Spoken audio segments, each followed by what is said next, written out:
Halo semuanya, kami dari kelompok 1 ingin menjelaskan mengenai sikap mahasiswa UPH terhadap program vaksinasi COVID-19 yang ada di Indonesia. Sebelumnya izinkan saya untuk memperkenalkan diri terlebih dahulu. Perkenalkan, nama saya Kristina Rizal Fanaji sebagai ketua kelompok dan anggota saya ada Betania Yunike Wisan, Kristina Betania Rondonuwu, Devi Silviana, Jesselyn Mulyani, Kelly Angelina, dan Stefani Dia Permatasari Hosama. Video ini saya akan menjelaskan mengenai pendahuluan dari COVID-19 yang dimulai dari pengertian COVID dan juga asal-muasal dari COVID yang sampai ke Indonesia.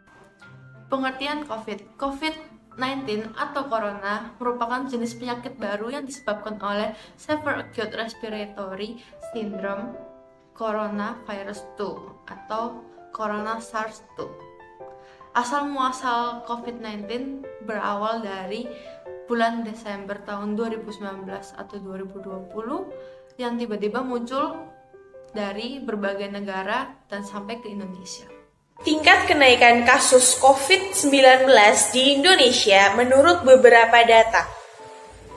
Yang pertama, menurut data statistik dari website covid19.go.id, Indonesia sempat mengalami penurunan kasus, kemudian terjadi peningkatan sebanyak 20.467 kasus. Selanjutnya, menurut data statistik website covid19.go.id, pada hari Selasa tanggal 29 bulan Juni tahun 2021, total sebanyak 2.156.465 kasus. Dan yang terakhir, dilansir dari data Satuan Tugas COVID-19 pada tanggal 29 bulan Juni tahun 2021, kasus COVID-19 meningkat kembali sebanyak 10.359 kasus. Tingkat kenaikan kasus COVID-19 di Indonesia menyebabkan munculnya virus varian baru. Terdapat 4 virus varian baru di Indonesia.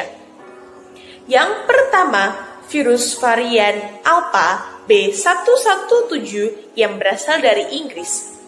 Yang kedua, virus varian Delta B1617 yang berasal dari India. Yang ketiga, virus varian Beta B1351 yang berasal dari Afrika Selatan. Dan yang keempat, virus varian B1525. Varian Alpha dapat menyebabkan potensi meningkatnya penularan virus sebesar 36 hingga 75%. Varian Delta terdapat 2 jenis mutasi di bagian luar virus, sehingga sangat mudah menempel ke sel-sel tubuh bagian manusia. Varian Beta menghasilkan mutasi N501Y, di mana menurut peneliti, varian ini mudah berpindah inang. Lalu varian B1525, virus ini dibawa oleh seseorang yang melakukan perjalanan dari Malaysia, tetapi pasien ini dinyatakan sembuh setelah menjalani karantina. Vaksin adalah zat atau cairan yang membantu tubuh untuk meningkatkan imunitas dalam diri seseorang. Terdapat beberapa jenis vaksin yang diproduksi oleh PT Bio Farma. Yang pertama, vaksin Sinovac. Yang kedua, vaksin Oxford AstraZeneca. Yang ketiga, vaksin Sinovac. Yang keempat, vaksin Moderna. Yang kelima, vaksin Pfizer-BioNTech. Yang keenam, vaksin Novavax. Yang ketujuh, vaksin merah putih Bio Farma. Beberapa vaksin tersebut telah dimaksimalkan oleh pemerintah melalui program vaksinasi secara gratis kepada masyarakat secara merata. Tetapi, hal ini diharapkan oleh pemerintah agar dapat memutus mata rantai penyebaran COVID-19 yang meningkat cukup signifikan. Selanjutnya adalah latar belakang. Hal yang melatar belakangi penelitian ini adalah bahwa topik ini sangat penting untuk dapat mengetahui bagaimana sikap mahasiswa menghadapi program vaksinasi yang dijalankan oleh pemerintah. Selain itu, penelitian ini juga penting untuk dapat mengukur bagaimana tingkat kepercayaan dan dukungan mahasiswa terhadap upaya pemerintah dalam menekan angka penyebaran virus COVID-19 dan juga meningkatkan kesehatan masyarakat Indonesia. Pada bagian ini, saya akan menjelaskan mengenai metode penelitian yang kami gunakan. Kami melakukan penelitian kuantitatif dengan menggunakan metode survei. Survei merupakan metode pengumpulan data primer dengan memberikan pertanyaan-pertanyaan kepada responden individu. Dalam memperoleh data primer tersebut, kami sebagai kelompok menggunakan suatu instrumen yang dinamakan dengan kuesioner. Kuesioner tersebut dapat menilai bagaimana respons atau tanggapan yang diberikan oleh mahasiswa UPH Kampus Surabaya mengenai program vaksinasi COVID-19 yang ada di Indonesia. Ada pula populasi yang kami tentukan, yaitu jurusan manajemen angkatan 2020 dan 2021 pada kelas A dan kelas B yang masing-masingnya berjumlah kelas A 38 mahasiswa dan kelas B 37 mahasiswa, sehingga totalnya adalah 75 mahasiswa. Ada pula sampel yang kami tentukan, yaitu 20 mahasiswa per kelasnya. Yang pertama yaitu kelas A sebanyak 20 mahasiswa dan kelas B sebanyak 20 mahasiswa. Jadi total sampel yang kita gunakan yaitu 40 sampel. Dan dalam hal ini kami memilih untuk menggunakan teknik simple random sampling. Di sini saya akan membahas tentang hasil yang telah diperoleh setelah melakukan pengumpulan data menggunakan teknik simple random sampling. Setelah melakukan pengumpulan data menggunakan teknik simple random sampling, kami memperoleh respon dan opini dari masyarakat UPH Kampus Surabaya, khususnya program studi manajemen yang terbagi menjadi 2 kelas, yaitu kelas A dan kelas B di angkatan 2020. Mengenai sikap UPH Kampus Surabaya terhadap program vaksinasi COVID-19. Respon yang diterima dari kelas A sebanyak 20 responden, dan dari kelas B terdapat 20 responden. Jadi, total terdapat 40 responden yang telah mengambil bagian dalam pengisian kuesioner menggunakan Microsoft Form. Terdapat bermacam-macam respon dari masyarakat UPH Kampus Surabaya mengenai program percepatan vaksinasi yang dijalankan oleh pemerintah, di mana menunjukkan hasil lebih banyak responden yang setuju akan dijalankannya program tersebut dengan alasan yang beragam. Salah satunya, program percepatan vaksinasi sebagai bukti nyata tanggapnya pemerintah akan upaya dalam memutus rantai penyebaran COVID-19. Sejalan dengan hasil yang diperoleh, masyarakat UPH Kampus Surabaya juga cenderung lebih dominan menggunakan kata-kata yang mempunyai sentimen positif dibandingkan dengan kata-kata yang mempunyai sentimen negatif. Respon positif yang diberikan oleh responden didominasi oleh banyaknya pernyataan yang percaya dan mendukung percepatan vaksinasi yang ada. Sedangkan pada kata yang bersentimen negatif yang lebih sering diutarakan oleh masyarakat yaitu nampak adanya kekhawatiran yang didasarkan dari program percepatan vaksinasi ini. Terlihat dari kata-kata yang sering muncul, yaitu bentuk keraguan masyarakat terhadap tingkat efektivitas vaksinasi guna menekan penyebaran virus corona yang terus berkembang di Indonesia. Setelah mengetahui bagaimana respon yang diberikan oleh masyarakat UPH Kampus Surabaya terhadap kegiatan vaksinasi yang dilakukan, selanjutnya membahas mengenai hal-hal yang lebih spesifik dari setiap tanggapan yang diterima. Di sini saya akan menjelaskan diagram yang pertama mengenai tingkat kesetujuan mahasiswa terhadap program vaksinasi COVID-19. Diagram tersebut menunjukkan bahwa 95% dari responden, yaitu 38 orang, menyatakan bahwa dirinya setuju dengan adanya program percepatan vaksinasi di Indonesia.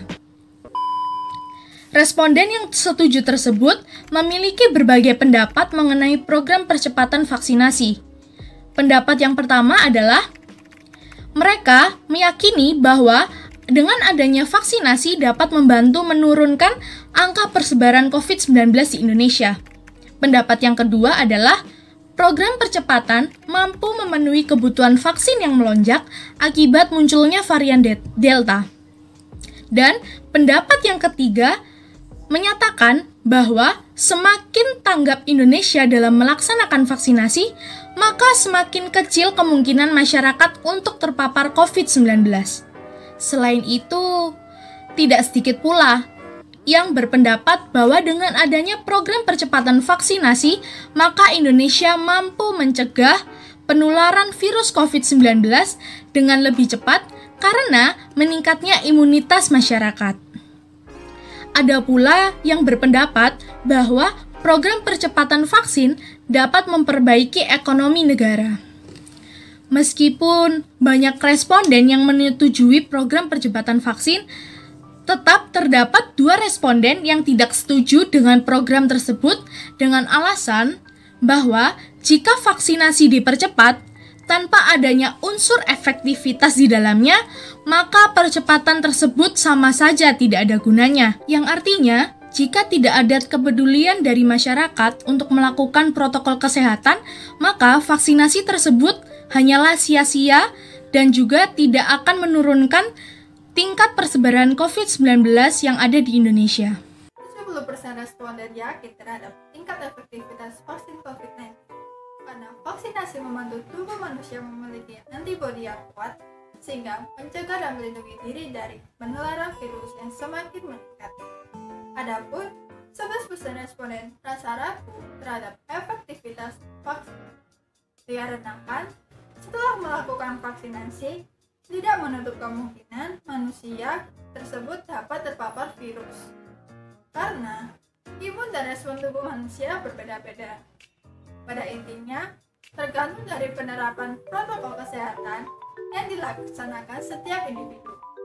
Terdapat 1% responden merasa tidak yakin terhadap efektivitas vaksin tersebut, karena vaksin hanya memperkecil kemungkinan, bukan menekan atau menghapus virus COVID-19. 60% responden menyatakan mereka tidak khawatir terhadap efek samping dari gejala yang ditimbulkan oleh vaksinasi, karena merupakan efek samping yang biasanya dialami oleh manusia sehari-hari dan gejala yang dialami seperti gejala ringan. Responden percaya karena vaksinasi telah melalui tahap uji penelitian sebelum diberikan kepada manusia. Namun, tidak menutup kemungkinan 40% responden merasa khawatir karena tidak jarang efek dari vaksin terjadi secara berkelanjutan, sehingga mengganggu aktivitas dan pekerjaan dari penerima vaksinasi. Hal tersebut diperkuat dengan adanya berita-berita di sosial media yang mengatakan bahwa efek samping yang berlebihan dapat menyebabkan kematian. Dan ada juga berita yang menyatakan bahwa jarum yang digunakan tidak ganti dan dapat menularkan virus. 8% dari tanggapan responden menyatakan perlu untuk melaksanakan percepatan vaksinasi karena vaksinasi membantu mengurangi angka pertumbuhan dan memperkecil kemungkinan terjadi gejala yang lebih berat dari virus COVID-19. Bagi responden, hal terpenting adalah bagaimana cara mereka meningkatkan imun untuk menciptakan kekebalan tubuh supaya terhindar dari virus. Terdapat 2% responden menyatakan bahwa tidak perlu melakukan program vaksinasi karena dianggap tidak efektif. Berdasarkan hasil kuesioner yang kami sebar, didapati bahwa sebanyak 65% dari responden merasa bahwa vaksinasi yang dilakukan oleh pemerintah ini efektif bagi diri mereka. Sedangkan sisanya, yakni sebanyak 35% merasa bahwa vaksinasi belum cukup atau tidak efektif bagi diri mereka. Terdapat tanggapan mahasiswa UPH Surabaya mengenai upaya di luar vaksinasi untuk menghadapi masa pandemi ini.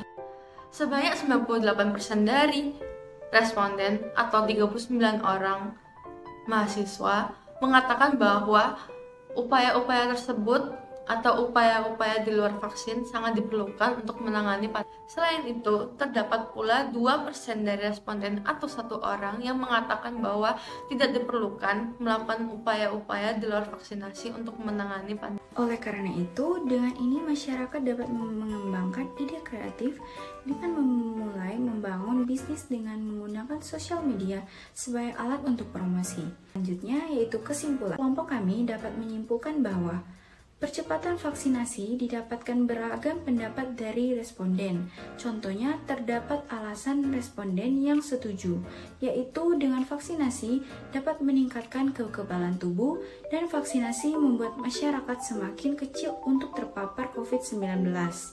Maka dari itu, dapat membantu menekankan angka persebaran COVID-19 di Indonesia. Namun, ada juga alasan lain dari responden yang tidak setuju, yaitu merasa khawatir akan efek samping dari vaksinasi COVID-19 ini, karena efek samping dari vaksinasi terjadi untuk waktu yang lama.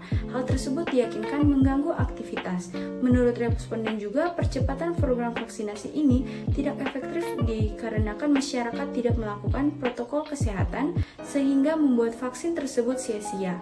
Saran dan harapan dari kelompok kami yaitu dengan adanya percepatan vaksinasi COVID-19 diharapkan membantu masyarakat Indonesia untuk mengurangi persebaran virus COVID-19, juga membantu kekebalan tubuh agar terhindar dari virus COVID-19. Disarankan untuk masyarakat menaati protokol kesehatan agar usaha program vaksinasi ini tidak dilakukan secara sia-sia. Dan pada saat ini, kita semua sedang berada pada bagian terakhir presentasi ini, yaitu referensi. Berikut adalah sumber referensi tervalidasi yang kami gunakan untuk menyelesaikan penelitian ini. Nah, sekian dari presentasi kelompok kami tadi. Semoga dapat bermanfaat untuk kita semua ya. Terima kasih.